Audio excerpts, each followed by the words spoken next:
Renita, Hi, Dr. how are you doing? Yeah, that's about my timing, but that's better early than Well, late. when I woke up this morning, I said, did I tell somebody at one point that it was at 10:30 instead of 11:30? And it was just this thing in my head that, I don't Yeah. know. Well, I don't know. I'm juggling so many things because I'm still not hiring anybody yet until I have Yeah. money. So it's Yeah. like, Uh-huh. Believe me, working on my business systems to keep my head on straight, it's a constant thing. And I've just learned, you can't just call it done. You have to invent, evaluate, reinvent constantly. Because our needs change too. As your workload changes, as you have bigger projects and smaller projects and no projects, and you need to do more business development. yeah, yeah. And, you know, I would have wasted a lot of money if I would have had a lot of money to kind of put into things because I would have bought things I really didn't need. So, Right. This is why I love to talk to people on the early end. Even with CRM, a lot of people invest in the whole email marketing campaign thing, but a lot of us, like what you do, what I do, it's a one-on-one thing, and it's a relationship sale. yeah, I was hacking around on HubSpot and it's kind of a nice tool, but I was like, this is taking more time than I want to do to maintain it right now. Exactly. And when I first used HubSpot, I thought that too, until I then went and tried several different CRMs and Hmm. realized, okay, HubSpot is actually better for me. It just took me some time to get to know how to use it, and now I go in and help people just eliminate everything on that screen that you don't need because it's distracting. Yeah, I think it's the right one for me, but it's just not yet. Hmm. We'll get there. What I love is that I can create templates and Hmm. um, kind of organize my life that way. And that way I can send a very professional email from my phone because it's Yeah. in the template. Yeah. I know Angela's on, but I don't see her. I think it's because we're Hi talking. there. Yeah, I There can you see are. her. You can see me? Okay. Yeah. Anybody know how to flip my background? It looks good to us. Yes, it looks good to us. It Yeah, always looks backwards to you. Okay. That's Um, perfect as long as it looks okay for you well, guys. and yeah, because mine is also backwards, but to you, you can read it, Right. right? Okay. For some reason, it's a Google Meets thing. I don't know why. Okay. yeah. As long as it's a Google Meet thing, I'm good. Well, you match your logo really well, Angela. Good Okay. job. Yeah. Favorite colors, what can I say? Right, right. Good deal. Well, I'm learning a lot with this run. If you were to log into the Run of Show now, it looks very different because I literally time blocked everything so that I only have one place to look to know where I am. And yeah, I think I feel much better now. I learned that in Google Meets we can't limit the screen. We can't create a webinar view with just the speakers. So I'm going to ask the Oh, audience to turn Spotlight on so that the person who's speaking is going to be bigger on their screen. And I suppose everyone could do it any way they want to. In fact, right now, I kind of feel like I want to see all of you. yeah. How do you do that? How do you turn on this? Okay, so Yeah. you go see the three dots right next to the red hang up sign Yes. to change the layout, and you can play with this. Auto, like right now, it's everyone who's on the call. Tiled would be once we get more people on the call, it'll just make everyone smaller. So I'm going to put mine on auto right now so I can see all of you. But Spotlight highlights the speaker. Spotlight just highlights the speaker. That's probably good. I'll get distracted. Well, and this is why I'm suggesting that so that when we start actually answering questions, people don't have to check all the tiles to figure out who's talking right now. Yeah. Another thing I want to ask you to do is go to the top of your profile where you have the little three dots in the top corner Mm-hmm. and click the little icon will come up right in front of your face. Hit the pin, and that keeps I'm good. Ooh, I can pin for everyone. Yes, I'm gonna pin all of you for everyone. That's what I'm doing. Um, and hey, Shara. Hi, can you all hear me okay? Yep, everyone's audio and video looks great. Fabulous. I was just telling everyone you can, if you want spotlight view where you're just seeing who the speaker is, you can go down to the change layout, the 3 dots next to the hang up sign, and click spotlight. Right now I have just the auto view so I can see all of you. We can compare how bright our screens are. I think we look good. We can check our hair before people come in. Yep, that's exactly right. Yeah, I didn't even think about it in advance to let you know. I think we should all log in at 11:15 because I want you to be able to help greet people as they come in because you've invited people too. And I hate for people to go, hey, where are they? And if you have any advice for me on how this works in the future, I would love to know because I'm still figuring it out. I attended somebody else's LinkedIn Live last week, and it gave me a little insecurity about Oh no. because they were using StreamYard, and I started to look up StreamYard over the holidays, and I decided, no, I don't have time to do this. Maybe in the future we're going to stick to Google Meets for now, and it will be what it is. Yeah, like that. I know I belonged to NSA and they were doing all the fancy things at COVID and it was overwhelming. And then when I figured it out myself, it said, I'm just going to do what's comfortable. So I think you're right, Donna. Sorry. Yeah, I think and it's the thing that's coming up the most in CEO coaching these days is, and Renita was the first one on, so we were talking about when you're starting a business, it's tempting to start with everything. I want the big CRM, I want the drip campaign, I want the lead channels, and a lot of us don't need all of that. We have relationship-based consultative selling, and I've dialed it back to where I really just focus on LinkedIn and I focus on relationships and doing things like this to get people on a platform where more people can see you and creating connections that way. So, but thank you, Shara, for being willing to sponsor again for our next retreat. Shara I was so busy putting this together, I forgot to ask, do you want to sponsor the next one? No, you're totally, and I know we trip. It's Shara. It's cool. I get it Thank every you. time. No, I never even asked, and I feel I'm going to write that right now. No, and we've chatted multiple times. I still, actually, when I used to go to Starbucks with my kids, I would make them do the name because I'm like, I don't want to. I get it all the time. My kids like to make up names, usually from their favorite TV shows or something. I like that. That's fun, actually. Yeah, it's kind of fun. Well, and my husband, at different points in time, he looks like, oh shoot, why am I blanking on the actor?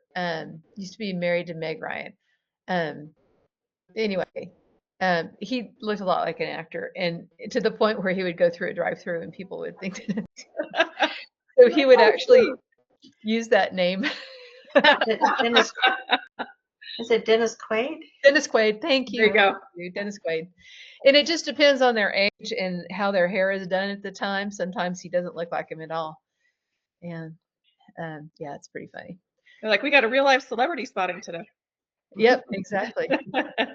I was hanging out with my youngest daughter over the holidays, and she said, Mom, people are looking at us. And I said, 2 tall blondes often just make heads go, huh? Is that? And she's 6 feet tall with hair down to her butt. Oh my gosh! Don't try to imagine why people are looking. They're trying to figure out if you are famous or not. Yeah. Now, does she do like any sports activities or anything like that? She was in volleyball, but Okay. she's in college now, senior in college, and we've made her pay for her college, and that's good for a kid, I think. But she's been working 3 jobs, and there's no time for sports. That's fine with her. So now it's just for fun. Yeah. Awesome. Yeah, boy, sports can really suck you in. Our middle daughter went to state in golf, and she even hung out with the golf team in college, but she said, no way, I am not going to play golf in college because I'm going to be traveling and missing classes, and she's Yeah. smart. So did y'all have good holidays? Yes. Yeah, mine. I actually didn't slow down during the holidays. It's a busy time of year, so it was Yeah, good. I'll take it. I bet. Well, it's kind of nice. I was talking to somebody else about that. A lot of people aren't working, so you can get a lot done because you're not getting just, phone calls every day and Yeah. distractions. That's okay. Good deal. So we're in full swing today. Angela, remind me where you're located. So I'm just outside of Toronto, Toronto. Ontario. That's right. Oh, that's right. So it's snowing here. Well, yeah. It was really snowy the past few days. Now it's clear again, but it's freaking cold. Really cold. What's the temperature there near Toronto? So we do Celsius. Our wind chill's at -17 today. So Oh no, a little chilly. just a touch. That makes our 21 degrees sound just balmy. Yeah, I'll take it. Yeah, our straight temperature is less than 21 at this Oh, that's wild. It's wild. But it's January, and this is where I live. This is normal. Yeah. Yeah. This is what we do. This is how we. I did the same thing. We had a WPO meeting last week, and on my way to the meeting, it was snowing and icy. And I thought, oh my gosh, I should have even asked if everybody wanted to keep the meeting or postpone. And then I realized, well, wait a minute. No, I'm not gonna. We live in Colorado. If I'm not gonna do that and kind of pull people around. We all made it. We all lived. So but I bet when you have temperatures like that, you're used to just constantly doing it. Yeah. Anyway, I see numbers coming in and not faces, and that's okay if you want to just listen. And I'm going to keep our speakers pinned to the top. And since it is 11:30 straight up, we're going to go ahead and get started because I think that's the way we respect all of our participants. People might pop in and out as we go. I just wanted to open up with an introduction to welcome you to the LinkedIn Live series for female founder CEOs.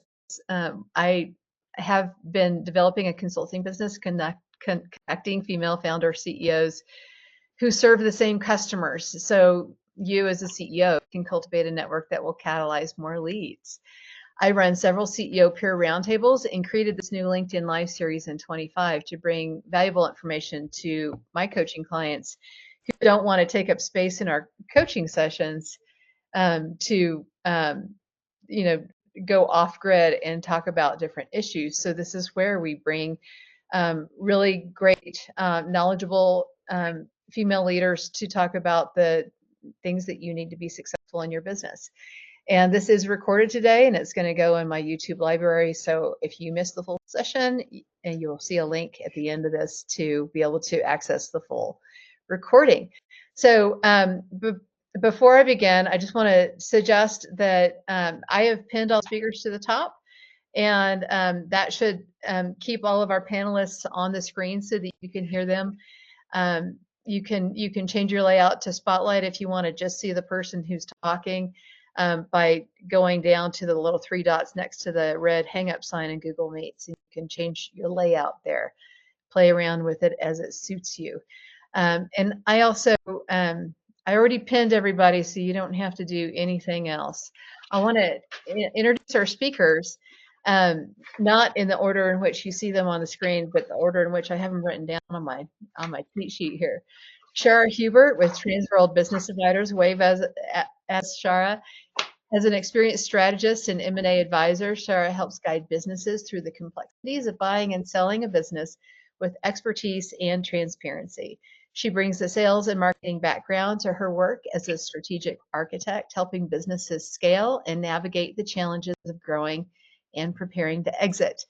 Excited to have Shara and have her as a sponsor of our quarterly female CEO retreats in Colorado Springs. I really appreciate that. Thank you. Renita Wolf, wave at us with Poe Wolf Partners. With decades of experience in corporate, Renita, as founder and CEO of Poe Wolf Partners, works with business owners to strategically prepare for what she calls the transaction of a lifetime. She specializes in business exit planning, focusing on pre-sale preparation to ensure companies are well prepared for approaching potential buyers or investors. Renita helps entrepreneurs maximize the value of their businesses and achieve successful intentional exits. She encourages business owners to view their exit strategy as a fundamental part of the business journey and not a final step. And I wanted to bring this session because so many CEOs really need to think about creating their exit strategy at the beginning of brainstorming launching their business, because you need to know why you're here, who you are, and who you're going to be when you exit. And this is why we have Angela Wilson with Angela Unlimited. She's founder of Angela Unlimited, a whole wealth coach who works with mature women who may be asking themselves, what's next? Many successful women arrive at a point in their lives where they wonder what their next chapter would look like. Angela is here to help you find the passion that will define your next chapter. A successful entrepreneur, CPA, author, and international speaker, Angela has been there and will support you to create your own life of unlimited possibilities. So with that said, I'm going to kick off the questions with Renita. How can business owners set themselves up for a successful exit strategy, even early on in starting their business? Oh, thank you, Donna.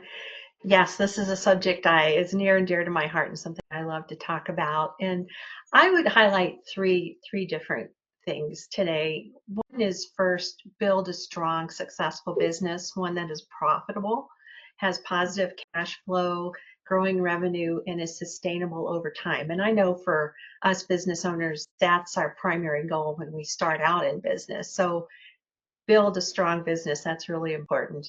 And then also plan ahead, be intentional, because one day you will exit your business, whether that's planned or unplanned.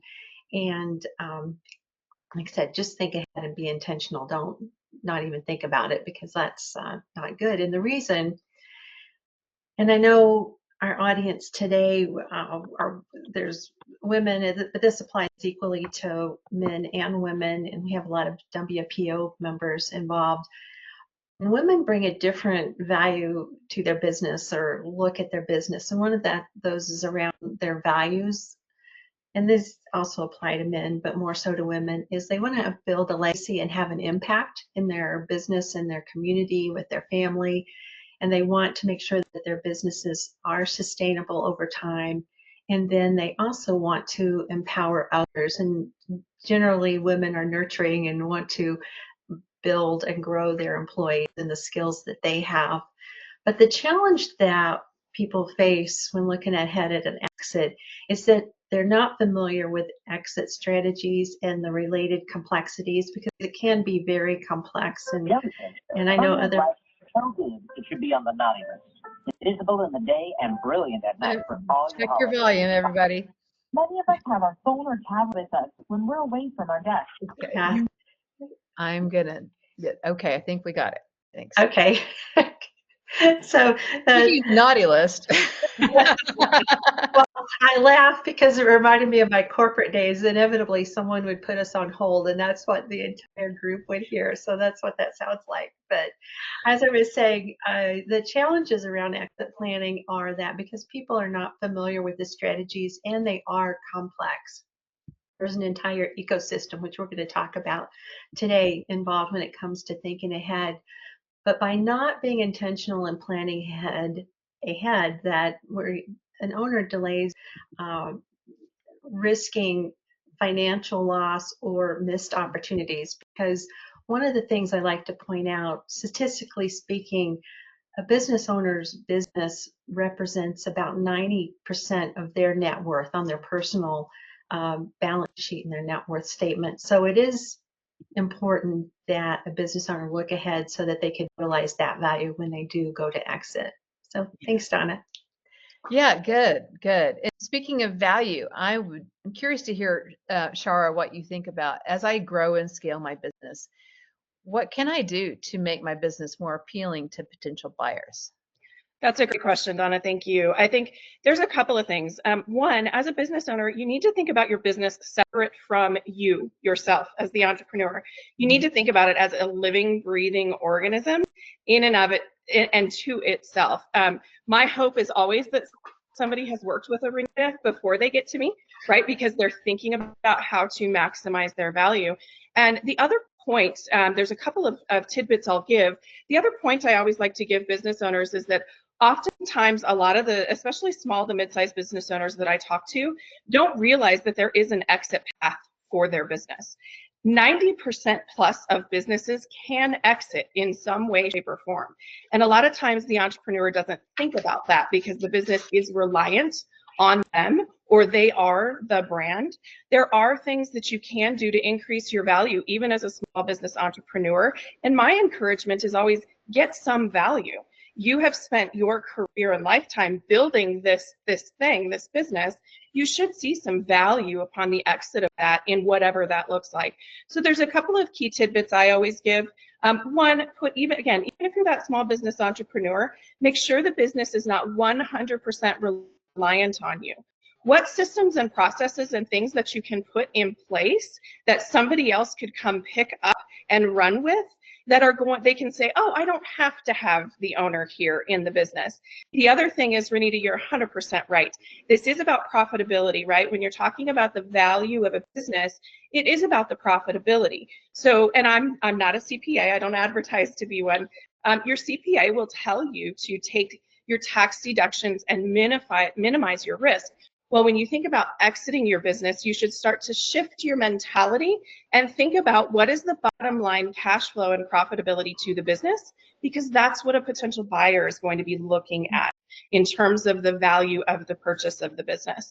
So there's a couple of things that you can do as you're really heading down that path to put things in place. And again, even as a small business entrepreneur, you'd be surprised. I sell businesses for 50,000, 100,000.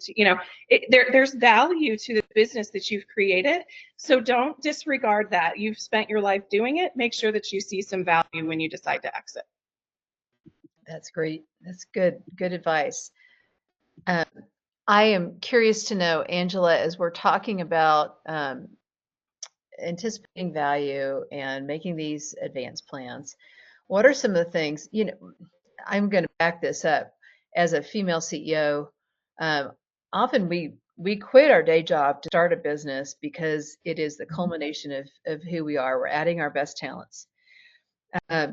Some people will start a business just to grow it and sell it, and other people start a business because it is their contribution to the world. So how do we start thinking about who we are as CEO, but maintain a level of distance from that identity so that we have a real healthy balance? Yeah, that's a great question, Donna. And it really does, because we can get wrapped up in the identity of us as the business owner, that CEO, and it takes over. And then what ends up happening is when we exit, now all of a sudden our identity is gone and it's really jarring for us. So it's really about deciding what you want in your life and having that beautiful, whole wealth coach. So I always talk about whole wealth, and it's that It's that wealth in your life in every single aspect of your life. And yeah, your business is part of your life, but it's not the only part. And I think lots of times that's what happens is we get so focused in on it that we forget about the rest of what's going on around. And then we come to that spot, that, oh, now what do we do? And we just walk away from it instead of actually planning. So, you know, I would say we really should start planning and really looking at our business of, oh, what do we want this to take us to? How do we want this to actually impact our lives? Because again, our business our life shouldn't be focused around our business. Our business should be a part of our life. And our life is the main thing. So it's about creating that life that you truly desire and really looking at the possibilities of, oh, what can this business look like? How can I take it forward? And, oh, just a minute, I have another passion. Maybe it's time to move on and do something else, because you want to keep that passion going, because there's nothing worse than working in a business that you're not passionate about anymore. And that can happen even when it's your baby. Absolutely it can. And it's hard to give it up when it's your baby, but sometimes it does get to that spot where, you know what, it is time to move on, because we've grown and we've changed, because every day we're a new person, because we gain more and more wisdom. This jogs a surprise question. You know me well enough to know I'm not going to just go with the script. Renita, you just left a lifetime corporate career to start a business. Yes. How much of your identity was in corporate, and how has that changed in becoming an entrepreneur? Well, by the end, I had a very successful career, so I'll say that. But by the end, I wanted to do something different and set my own agenda for my life, as Angela indicated. And what did I want to accomplish while I still had a few years to invest and work and help people? So that was an easy decision for me, because I had been successful and done it all. And then what drove me to, I probably should add this too, so people have a little bit better understanding of me, is I was the first one in my family to go to college. So going to corporate during my generation was the way to be successful. But I came from a family of entrepreneurs, and these were entrepreneurs at, not $100 million deals that we're talking about. They were actually smaller businesses where my aunts and uncles and my parents were focused on supporting their families. So I always had this affinity to work with entrepreneurs. So I'm happy to be here. Yeah, neat to be able to see yourself there. Shara, I don't want to leave you out of this. How have you navigated career transitions and the attachment of your ego to title and position and things like that? You know, that's a great question. I came out of the last decade or so, I've spent actually in a more small business corporate settings, and doing M&A work in that setting, and really going and purchasing businesses on behalf of other companies and helping them scale. And I have such a passion, similarly, Renita, for that small business entrepreneur, that it was really leading me to a sense of purpose, because I realized how underrepresented small to medium-sized business owners are in the exit marketplace. Most don't think they have an option. Most don't think they can exit their business. Most think, oh, well, it's my baby, and so I shouldn't be feeling like this. I have such a passion. I want to see the business owner before they get totally burnt out and they have to exit right now, because we can make a plan and make the most valuation. You know, I realized, sitting kind of on the other side of the table, that there's these business owners that spent 20, 30, 40 years building this thing and this legacy for their family, and they don't know how to properly exit. And why would they? Because they're only going to do it once, right? And so transitioning into this representation has been very different. It's more of an advocacy position than a goal-related position, which has been very rewarding. But it also has changed my identity around that from a career perspective and how I interact and work with people. It's rewarding, but it's challenging in very different ways. I love the challenge most days, so I will say that. But it is, you know, there's that advocacy component of it very similarly, that it develops that passion, but it comes with its own unique challenges for sure. Yeah, absolutely. It jogged another surprise question.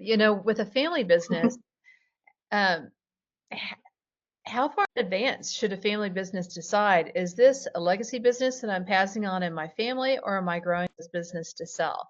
And at what point in time should they start communicating the succession plan to all the employees?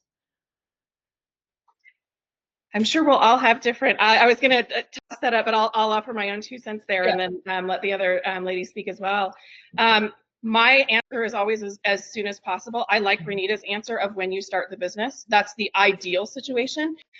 But when I say that, I also don't want that to feel like a judgment of people who haven't done that, because it's still Right. okay and there's still time. My goal as the person who handles that transaction for the business owner, I just don't want them to get to the end of their rope and then come see me, because we're not going to maximize the valuation. We're not going to have a smooth transition, and an exit takes time. It just does. So the sooner the better. When you start would be great. But if they've worked with a Renita, that's my ideal scenario, because then they're ready. Yeah, Renita, what do you think? I don't think there's one answer to that question, because I think all of it is about being intentional. Because even if you start a business and it's the intent, by the time you come to exit, people may not be interested. It may not be quite what the family had in mind that they wanted Right. to continue, or people may not be qualified. So I don't think there's one pat answer for that, Donna. Yeah. Yeah, I agree. I know in my family, we've talked about who's going to get certified in insurance to take over my husband's business. And it's bounced around from kid to kid. Yes, no, not me. Yes, oh.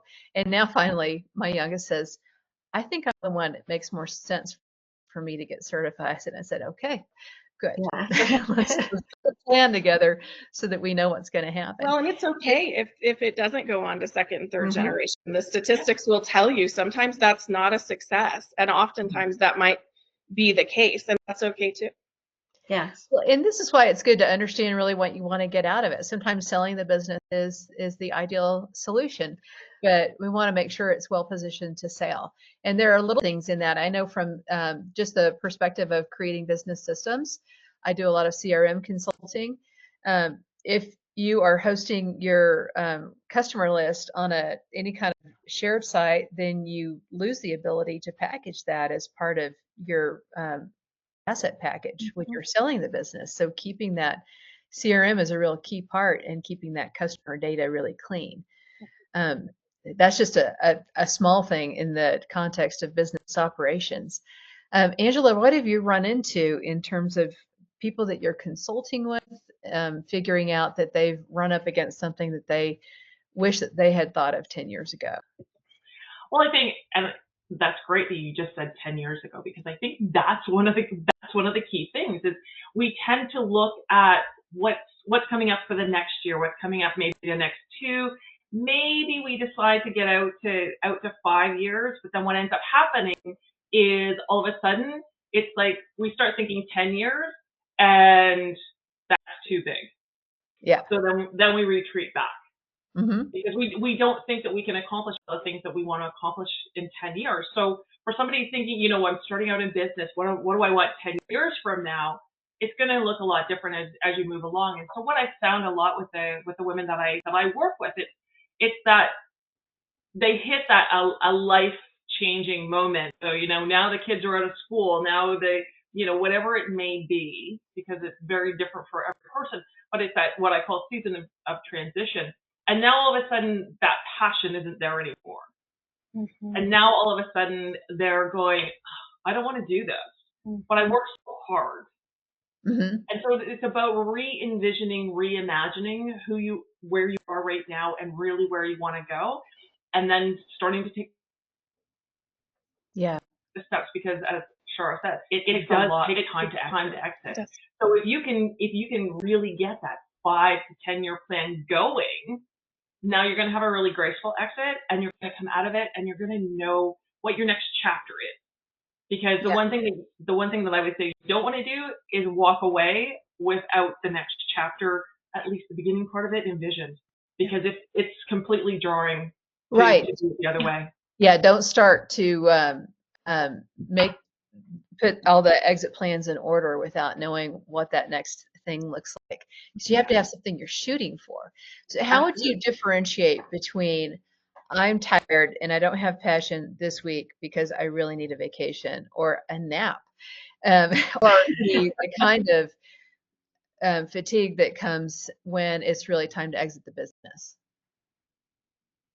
What's the key indicator that you know when to pivot?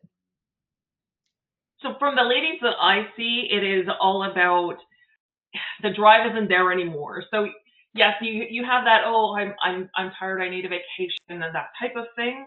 But you go have the vacation, you come back, you're re-energized and off you go. Yeah. Where if it's every day, it becomes that kind of what I call that slog to go off and do it. And it's wearing you down and it is really depleting your energy. Now you know it's time that you really need to look at this and really start looking at how you want your life to be. Right. Renita, how did you know it was time to leave corporate and start your own business? My job just kept changing, and I wasn't as pleased with it anymore or happy with what I was doing. And this is really what my passion was. So I said, I'm going to follow my passion. And fortunately, I had prepared and was able to do that. Yeah. Good. Well, I want to open up to the listening audience. If there's a question that you have, please just put your hand up using the little emojis at the bottom of the screen, and I'll ask you to unmute and ask your question. If you have a burning question to ask, you can also, if you're shy, just stick it in the chat. I don't have any questions in the chat yet, so I was just checking real quick. But I wanted to turn it back over to Shara on the subject of mergers and acquisitions. Whenever I hear, and when I put out a call for speakers on the subject of business exit strategy, I would say 90% of the people who responded to me are in M&A. And yet not every business exit goes that route. So how do you know whether you fall into that category or not? Because we have people on the call who might be trying to decide who do they need to talk to next. I think that's a great question. You know, one of the things that oftentimes the term M&A, it does get tossed around a lot, right? And so this big topic, I think, of mergers and acquisitions, it gets tossed around a lot. And a lot of people in the small to mid-sized business market then hear that and automatically shut down and say, oh, well, that really doesn't have anything to do with me. That's really not the case. The reality is mergers and acquisitions just is the process of selling and exiting a business, right? And so you can boil it down to the simplicity. And the reality is, I think a lot of business owners, when you look at mergers and acquisitions, in my opinion, just based on what I've seen in my experience, most business owners should be thinking of some form of exit, which automatically puts you in the M&A category, right? Now, what does that look like? Very different to each individual business owners. Right. Acquisition, does that mean some bigger strategic company is coming and acquiring you? Not necessarily. We have buyers that come in all over the place, and 70% of them are, Renita, given your background, 70% of them are people who are exiting corporate and they want to go buy themselves their own job and life by buying a business. And so to think about that, there's this whole pool of people who are out there and looking for a business like yours. It's not some big strategic roll up. Now, does that happen? 100%. Happens in every industry all the time. I think most business owners, regardless of size, though, should be thinking themselves as a candidate for exit of some kind. There's all kinds of options, employee options now to purchase the business themselves. There's family options, there's strategic options, there's people coming out of corporate America. There are all kinds of options with the SBA opening it up to partial buyouts. Again, I tossed some of that out only because I really like people to understand that there are options regardless of the size, the scope, and the industry of their business. You'd be surprised. We sold a worm farm a couple of weeks ago. I know, weird, but it's true, right? And kind of funny that somebody says, I want to buy a worm farm. Right. So I toss those out. I just like business owners to understand there's options so that they don't, Angela, I love your example because I just implore business owners all the time, explore your options before you just shut the door and walk away. Mm-hmm. You just spent a lot of your life building this. Just explore your options before you decide to do that. Yeah. Yeah. Any thoughts, Renita? I would add to both what Angela and Shara is saying as well. They're spot on. And I would go back to that word of being intentional and open it up a little bit.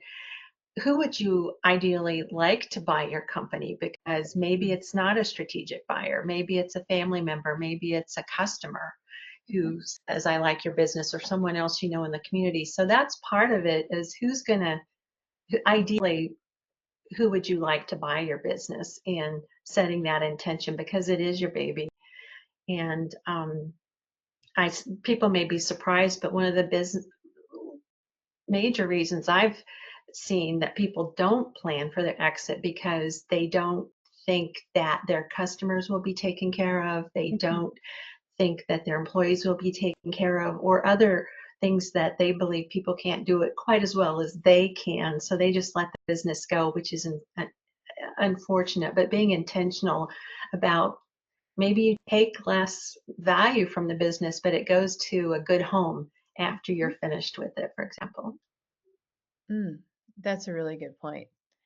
I've heard about a couple of different CEOs who are more on the, publicly famous kind of level, who sold their business and it wasn't being run the way that they wanted, so they bought it back, or they actually executed a contract that said that the buyer had to relinquish the business back to the original owner because they weren't meeting the terms of their agreement. Have y'all ever encountered things like this? Yes. What's the best way to protect against that, Shara? My recommendation is you just have first and foremost, Renita is absolutely right. Part of my job when sitting with someone who is looking to sell their business is to find out what they're looking for. And then I navigate and help them really screen to find the right people who are going to be a right fit. So being intentional is important, and then have a good business transaction attorney, not your family lawyer from down the street. Again, business owners, I don't expect a business owner to know how to sell their business. They're going to do this once, maybe twice in their lifetime. Same with the family attorney down the road. I don't expect them to know how to navigate a transaction. There are business transactions attorney who are very good at putting the right protections and the right things in place to make sure that it's protected in the best interests of the seller. Nice. Yeah. Thoughts from Renita or Angela on that? I agree with Shara. I think it's also, I would add that all of the professionals that would help with the transaction, bring them in. Even your CPA may not be, probably isn't the right person. That person's doing your taxes, for example. Yeah, right. They cannot have that bigger view of the transaction that you're looking for. As Shara indicated, with attorneys, it also applies to accountants. Yeah, that's right. Yeah, absolutely. We're at the top of the hour now. We got 15 minutes left, and so I wanted to just, since I don't have any questions brewing, Kate's the only person I can see. Is there anybody else who wants to ask a question? Feel free to speak up. Otherwise, I want to just go back to the very beginning and ask Angela to let us know how you got into the business you're in and what your hope is for female entrepreneurs. I got into this business. So this is actually my second business. My first business was I had my own accounting practice, which was very lucrative and successful. And what I found is, again, I had that passion burning that I wanted to do something else, and I wanted to have an impact, and I wanted to give back. And so I got into this business, and it's really, it's called Angela Unlimited. And part of that was to make sure that I remembered that I was unlimited, just like the women that I work with. I want them to remember they're unlimited and to really go after that. And so I love that we're talking about this exit strategy, because it is about building that unlimited life when you're leaving that business. Yeah. And it's not that business hasn't contributed to it, because it has, and it it's an important part of it. And really, I think the biggest thing is to make sure that when you're making these decisions, you are really clear on what it is that you truly desire going forward, and to really tap into, is this right for me? Mm-hmm. And I love the fact that both the other ladies have made a comment about make sure that you have really good people around you, people that know their stuff. It is so important because, you know, we don't have to do any of this alone. There are lots of people out there to help us, and definitely that's the way to go for sure. Super, super. And who should we introduce to you from a Catalyst point of view? Who's your ideal client, Angela? So my ideal client is mature women that are in that season of transition, exactly what we're talking about right now. Yeah. And it's really about building that next chapter, because lots of us, we've spent so much time on all the other aspects of our life and we've forgotten about ourselves. Mm-hmm. And so even though we have all the answers inside, we need someone to walk beside us and to help us pull those answers out, and to really start having it form into a really great plan, and to start taking steps. And it's okay not to know where you're going. All you need to do is start. That's the key. And it's intention, it's focus, and it's action, and really tapping into what you desire your life to look like in your next chapter. Yeah, and it's good for people just starting out too. Absolutely. Yeah. So Shara, tell us how you got where you are and who are you looking to connect with? Yeah, that's a great question. Thank you, Donna. So I mentioned a little bit of my story earlier on, along with being in corporate and helping in mergers and acquisitions on the buy side. I also had my own strategic consulting practice. I love strategic consulting, work with small business entrepreneurs, and really my passion developed around understanding. Really, I think the backbone of our economy is built on this small to mid-sized business entrepreneur, and I just have such a respect for that and for them. And so my hope is for people to understand that they can be advocated for in this process called exit. Again, a lot of people don't think about it. They don't know if there's options there. A gal that I'm working with right now, she has to relocate. They tried to sell their business privately last year, and it can be done. I'm not using this to discourage, but she really got taken advantage of in the process. And we are about to exit and close at the end of this month. And I can't tell you that every time I pick up the phone, she's just so grateful to have somebody in her corner. And that makes everything, every day of what I do worth it. And so my hope is that for female entrepreneurs, they know they can be advocated for. They know there's people out there that can walk them through this process, and they don't have to do it alone. Both on the after, during, and before, there are people who can really with grace kind of walk you through this process. Who am I looking to meet? Other great professionals like the Angelas and Renitas of the world are great people who advocate in the same space, as well as, you know, entrepreneurs who are out there and just don't know what their options are, and are thinking about some sort of transition. I'd love to be able to just be a resource, walk them through things like the valuation of the business and what does the marketplace look like now? Do you want to take some time to do some strategy before you get there? Those types of questions, I love to help be a resource. Well, in terms of entrepreneurs, a lot of the women I work with are solopreneurs. Do they still qualify as someone who might package their business to sale, even a consultant? 100%. Yeah, that's why I always say, before you do anything, don't walk away. Talk to somebody, understand the value of your business. And yeah, there's math calculations that I do on a daily basis. That's a large portion of what I do, is help entrepreneurs and business owners understand the value of their business. But again, 90% of people out there can exit in some way, shape, or form.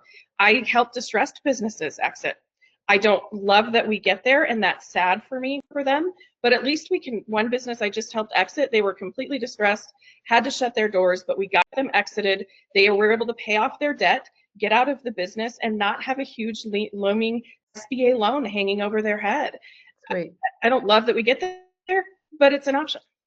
Yeah, it's good to know. Good to know. So Renita, who should we be sending to you?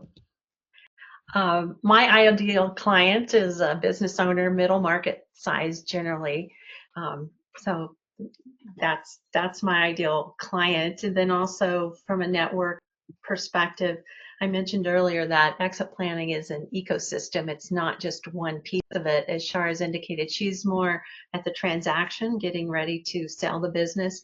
I would come in, someone like me would come in 2 to 3 years early, helping the business owner get themselves and their business ready from a tactical perspective. Mhm. And Angela as well, helping get emotionally and mentally ready for that transition. That's right. So And working Renita, with partners in the space. So yeah. you told me that you have an exit ready assessment, and I'm putting that in the chat right now, so that people know that that's one way that you can. Sometimes answering questions gives you clarity, right? Yes. Yes. Absolutely. Yeah, I would add to that, Donna. It's a really quick. It's just 5 minutes, and I've organized it in there. Yes, no questions. So and there's nothing confidential that would be disclosed. But it's to kind of get an owner's mind start to kind of pivot a little bit and think about their business in a different way. And as I mentioned earlier, I broke it down into kind of tactical areas. How are you doing financially? What's the organization look like? What's your customer base? What does your team look like? It can then ask some strategy questions as well. So it gives you a score and gives you an idea and gets you start thinking. Nice. But yeah, there's things I want to add. So we talked about solopreneurs and do those types of businesses have value? I would just highlight here, because we probably have some people on the meeting today. Generally, those are service businesses where one person's delivering the service. Those are a little bit more tricky. But keep in mind, if you're providing a service, it's probably unique and different and may have some intellectual property rights that you could put into place as far as copyrights and trademarks and licensing agreements and things like that. So don't discount the services that you provide. That's right. Really, really good point. Well, I dropped that information in the chat. Thank you for letting us know. I've been involved with all of you guys to one extent or another. I'm putting in the chat a connection to my website where you can see other events that I'm creating to connect CEOs. My whole thing is to catalyze more leads for everybody by putting like-minded people together who are serving the same client. I think the three of women that we see on this screen could all refer business to each other because they're in the same ecosystem. And this is why I like to get people together. I also hold retreats, and thank you, Shara, for being one of the sponsors for our next CEO Self-Care Day. These are days that I have created to really as a result of my WPO group needing some reminders and encouragement in self-care. And we had one in November, and Shara sponsored this beautiful workbook that people got to take home. And it's really useful in helping people to design a new rhythm in life that serves the whole CEO. And this is why the series is called The Whole CEO. We have to be able to develop our whole life in order to be able to serve our employees and provide everything our family needs as well. So the next retreat is on March 8th. But if you're in Colorado Springs, or even if you're in Denver and willing to make the drive, there's another event coming up next week. Sorry, Angela, I feel like you're getting promo, but I have a number of people in my network who just don't have time for a full peer roundtable that meets monthly. But the occasional happy hour is a really great way to really steam with other CEOs.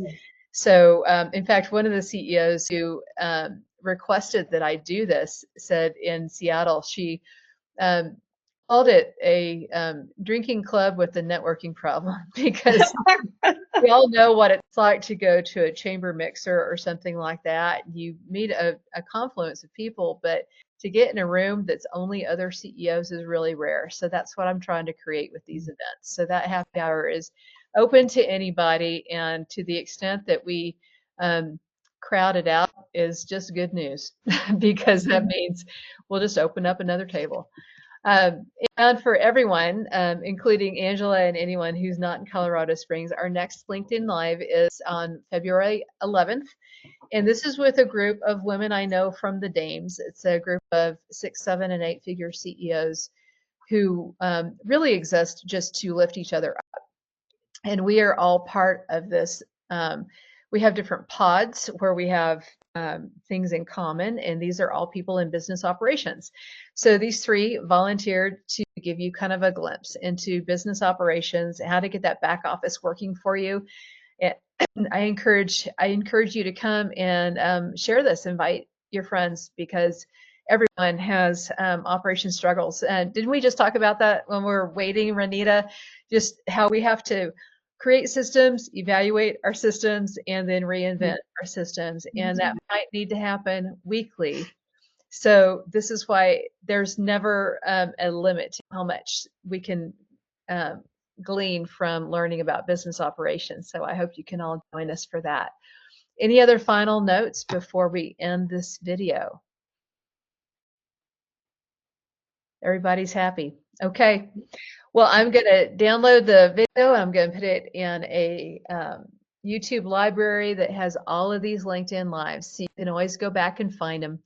And that could be the reason why some people decided not to call in, because they're like, I'm just going to get the download. I will connect it to this meeting so that you'll know exactly where to find it.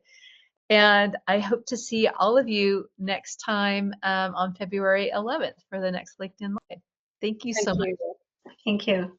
Thank you so much, Donna. It was great being here. Great to see you. Have a good day.